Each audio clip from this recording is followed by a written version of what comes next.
"There's only so far you can go with books and theories and such like," said Mr. Phigg. "I'm more the hands-on sort. I like to get stuck in and find things out for myself." He and the children were back at bed quarters, telling Simon, Mabel and Bartram what they had learnt from Brother Periwinkle. "These beasts are dangerous," said Simon. "We can't just go blundering in and hope for the best." "No," agreed Bartram, rubbing his head. "We definitely can't." "Well, think of it more as a scientific experiment. You're not going to argue against science, are you?" Mr. Phigg stood and placed his hand on his heart. "Thanks to Brother Periwinkle, we have absorbed the work of our illustrious predecessors, and now we can build on their achievements. I shall be the nutkin of my generation. Standing on the shoulders of that giant, I will push back the boundaries of knowledge and bring forth green shoots in the desert of ignorance." He looked around as if expecting applause, but his friends' faces all looked very doubtful. "What is it you want to do?" asked Johanna. "I want to see a nightmare for myself and get a feel for what they're up to. I'm going to go out with Bartram and the rest of the team tonight and see if I can draw one to me." "No one's going to drift off to sleep counting you in the middle of the flock," Mabel objected. "Oh, I think they will," said Mr. Phigg, "once I've made my preparations. I am well known as a man of mystery, a master of disguise." "Or as someone who likes dressing up at any opportunity," said Mabel. "You'll see. I'll be back this evening. Come on, you two." He got up and went out. Johanna and Harry followed. "Are you sure about this?" asked Johanna. "It sounds dangerous." "Oh, I have a way with horses. I used to work in a rodeo, you know, soothing the bucking broncos with just a quiet word." "Did you really?" asked Harry. "Well, no, not exactly. But I saw a programme about it once, and it looked quite easy." He peered round the door into the children's kitchen. "All clear," he said, waving them through. "I'll pop in before I go this evening. I need to borrow something." Said Johanna, when Mr. Phigg had closed the door behind them. "I wonder what he's planning. The magical stuff is amazing, but he can be a bit of an idiot sometimes."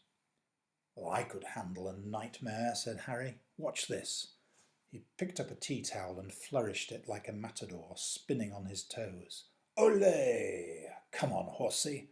You'll have to do better than that to catch El Harrietto. Ole!" He threw the tea towel down. "Easy. Do you think he'll let us go with him tonight?" "No, I don't," said his sister, "but we can ask." At that point their mum appeared at the top of the stairs in her dressing gown. "Have you two remembered you're going to the cinema with Lizzie and Ben this afternoon?" she asked. "You can have a word with Molly about the campaign. I'm sure she'll have lots of ideas. We're not going to give in on this, are we?" "No," said Johanna, "we most certainly are not. And I've got some ideas too, you know." Later on, at tea time, her father asked her about the film. "Oh, it was all right, I suppose. I can't remember much about it." "That's because you were talking all the way through it," Harry said, "about animal rights and the slave trade and our precious environment. That woman behind us told you to shut up at least 4 times. This is more important than a film, Harry. There's a march tomorrow to the town hall. Can we go, Dad?" "I suppose so," he replied, "though I'm not sure if it's going to do any good, love. I don't want you to end up disappointed." After tea, when their parents had gone upstairs to watch the news, Johanna was starting work on a placard for the demonstration. "Psst!" said an urgent voice behind her. "I've come for the hearthrug." Mr. Phigg had got changed since they'd last seen him. He was wearing black ballet pumps, black leggings, a black polo neck jumper, a black balaclava, and black gloves. His face was painted black.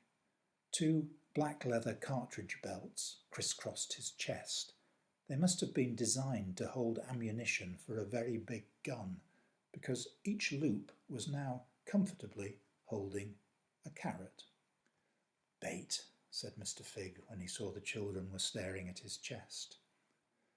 Harry went upstairs to the living room and returned shortly afterwards with a cream sheepskin hearthrug. "I said we wanted it for dressing up," he said, "which is sort of true. It's just not us who's dressing up. They said not to spill anything on it. You won't, will you?" "Of course not," said Mr. Phigg. "You can rely on me." "Can we come with you?" asked Harry. "Hardly," he replied. "We've only got the one rug. But we'll go up to bed quarters first thing tomorrow, and you can see how things went." With that, he threw the rug over his shoulder and disappeared through the door at the back of the kitchen. Said Johanna. "We might see something sooner than that." Then she went back to her placard.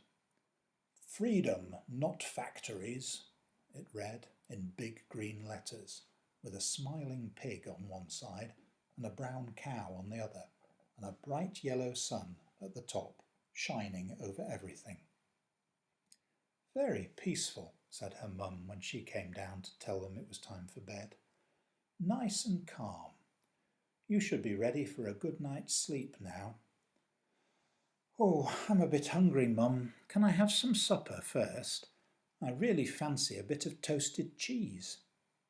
"Well, all right, but it's supposed to make you dream if you have it just before bed, you know." "Is it really? Well, I'll risk it.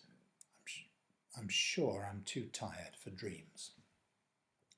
Johanna yawned loudly and stretched, and then winked at Harry, who quickly said, "Yes, I'm hungry too. Can I have a slice, please?"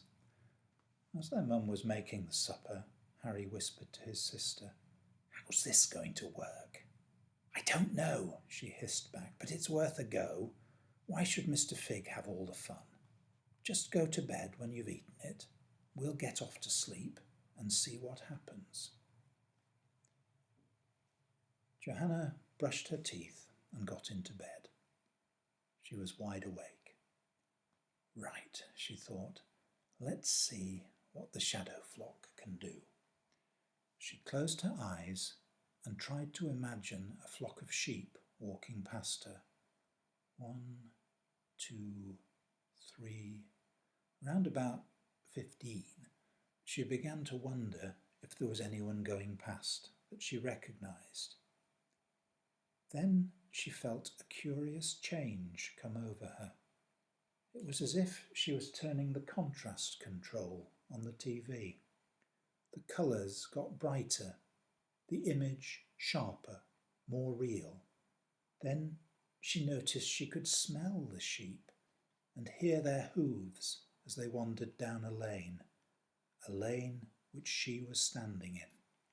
She felt some brambles in the hedge pressing against her back.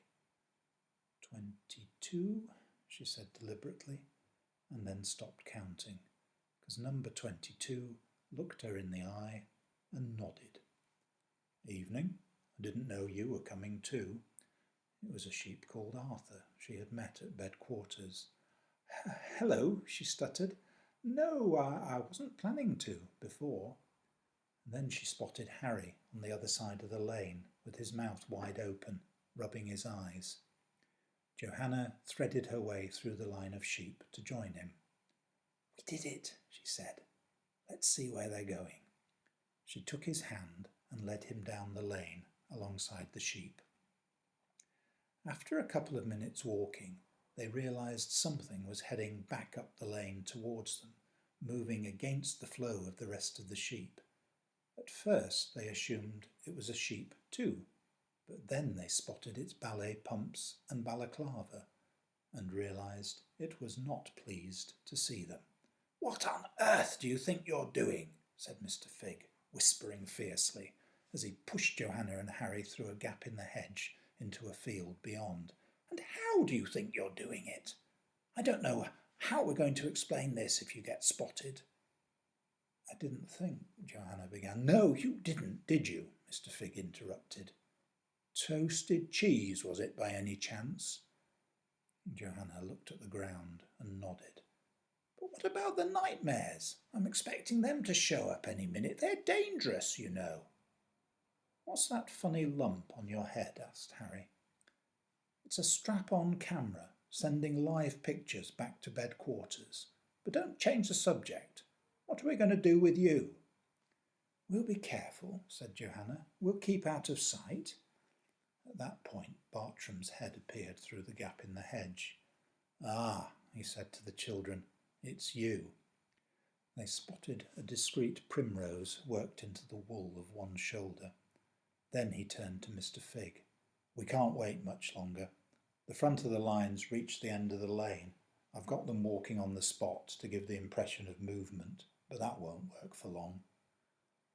How are we going to get you back? Said Mr. Phigg. I haven't time to take you. His eyes darted back and forth as he thought. Ah, that's it. Come here. He stood the children next to each other in front of him and put a hand on each of their arms. Now, repeat after me. That cheese was lovely. That cheese was lovely, said Johanna and Harry together.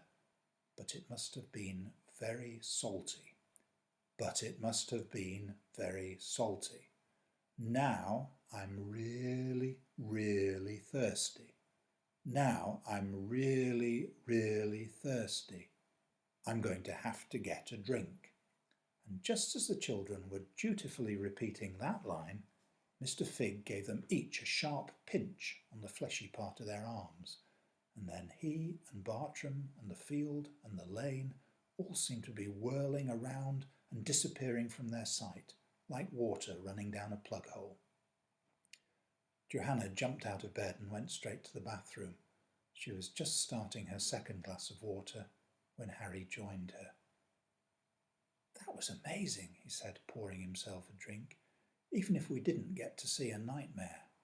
Yes, said Johanna, grinning as she remembered. I wonder how they're getting on without us.